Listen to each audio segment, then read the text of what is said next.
Premier courriel. Cher Alexandre, que pensez-vous de nos médias québécois qui se servent des événements du Capitole américain pour faire un parallèle entre les supporters de Trump qui ont envahi le Capitole et les complotistes, entre guillemets, québécois?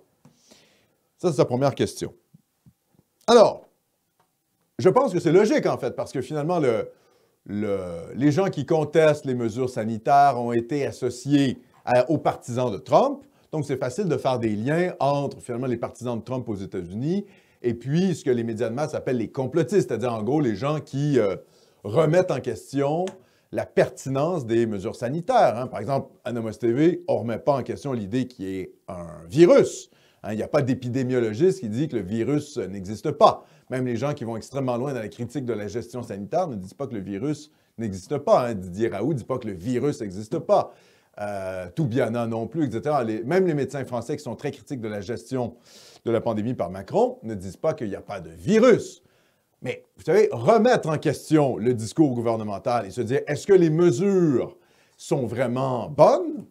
Ça, pour les médias de masse, c'est devenu du complotisme. Donc, finalement, tout est du complotisme, finalement, aujourd'hui. C'est une manière de discréditer. Hein. Avant, c'était l'extrême droite. Là, maintenant, c'est le complotisme. Demain, ça va être autre chose. Bon, il ne faut pas trop s'en faire. Donc, qu'est-ce que je pense de ça? Bien, je pense que c'est logique dans comment je dirais, dans l'ambiance médiatique actuelle. C'est normal que les gens qui contestent les mesures sanitaires soient qualifiés de complotistes par les médias et qu'ils soient associés finalement aux partisans de Trump. D'ailleurs, dans les manifestations au Québec, à Montréal, contre les mesures sanitaires, il y avait des drapeaux de Trump et des drapeaux américains. Donc là-dessus, on peut dire que les médias, ils font des corrélations assez simples à faire. Deuxième question ici.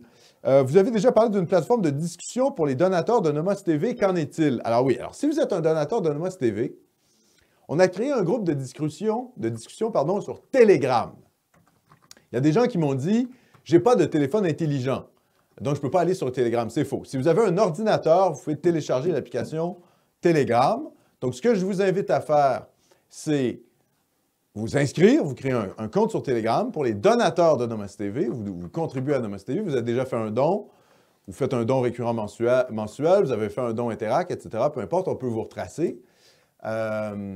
Vous créez un compte sur Telegram et vous m'envoyez à moi sur Telegram un message. Vous pouvez trouver rapidement mon nom, c'est Alexandre Cormier-Denis. Moi, je n'ai pas de pseudo, hein. Moi, je fais ça à visage découvert, donc Alexandre Cormier-Denis. Vous m'envoyez un message sur Telegram et je vais vous ajouter, au groupe de discussion. C'est aussi simple que ça. Alors, ça prend un peu de motivation, puisqu'il faut découvrir un nouveau média social qui s'appelle Telegram. Bien, écoutez, je pense que ça peut être intéressant. Ça fait un peu du réseautage sur le web. Ça permet finalement de parler entre nous, entre nationalistes, et d'éviter la censure, parce que je pourrais très bien faire un compte sur Facebook. On pourrait faire un groupe de discussion Facebook, mais combien de temps les patriotes pourront-ils pouvoir rester sur Facebook? Alors que sur Telegram, ça semble être plus solide, puisque les seuls gens qui sont bannis sur Telegram, c'est les gens qui appellent explicitement à la violence.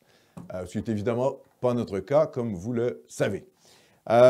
Juste un instant, oui? Alex, je t'interromps 2 secondes? Oui, vas-y. Il y a State of Miss, merci. State of Mississippi, un fidèle! Qui se glisse un peu dans ce que tu dis, oui? En fait, qui nous demande avec Biden, va-t-on vivre l'enfer ou pas plus que ça? Je pense que oui. Je pense qu'on s'en va quand même vers l'enfer parce que, comme on l'a dit, simplement pour terminer, c'était une question de Sébastien, courriel de Sébastien. Merci Sébastien pour la question, ça m'a permis d'embarquer sur Telegram.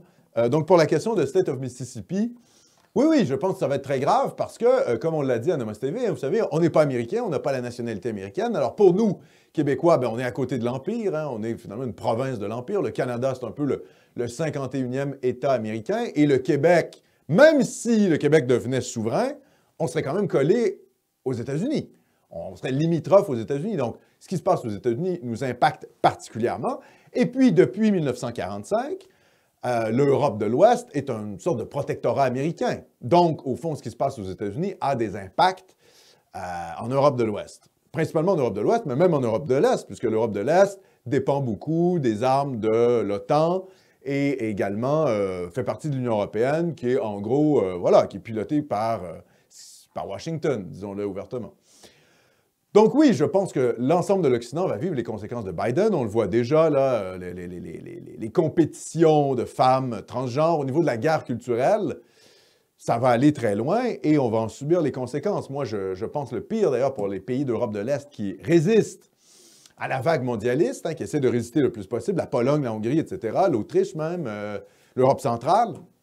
Ce sont des gens qui ne faisaient pas emmerder sous Trump et là, avec Biden... Ah, ben là, ils vont avoir de la pression pour accepter, voilà, les enfants transgenres, les migrants, le grand emplacement, etc. Donc, oui, ça va avoir un impact, je pense, assez durable. Et vu l'état dans lequel se trouve le Parti républicain, c'est-à-dire divisé entre une base populiste et, disons, un establishment qui baigne finalement dans le consensus avec les démocrates, c'est possible qu'il y ait des grosses divisions au sein du Parti républicain, ce qui pourrait laisser la voie libre au Parti démocrate pour les prochaines années. Et là, si les démocrates se retrouvent avec un congrès entièrement démocrate, ou en tout cas majoritairement démocrate, hein, le Sénat et la Chambre des représentants démocrates, ah là, ben là, ça va être le rouleau compresseur progressiste à tous les niveaux. Donc la guerre culturelle qu'on va nous mener à nous, les patriotes et les nationalistes, ou les populistes, appelez ça comme vous voulez, ou les conservateurs. Hein, le grand camp de la droite, hein, il y a plusieurs petites chapelles au sein de la droite. Il y a les catholiques, les chrétiens, il y a les populistes, il y a les nationalistes. Bon, tout ce grand camp de la droite-là, oui, je pense que ça va être très dur. Il va falloir se serrer les coudes. Donc oui, je pense que ce n'est pas mineur ce qui est en train de se passer aux États-Unis. Je pense que ça va prendre une proportion quand même assez grande.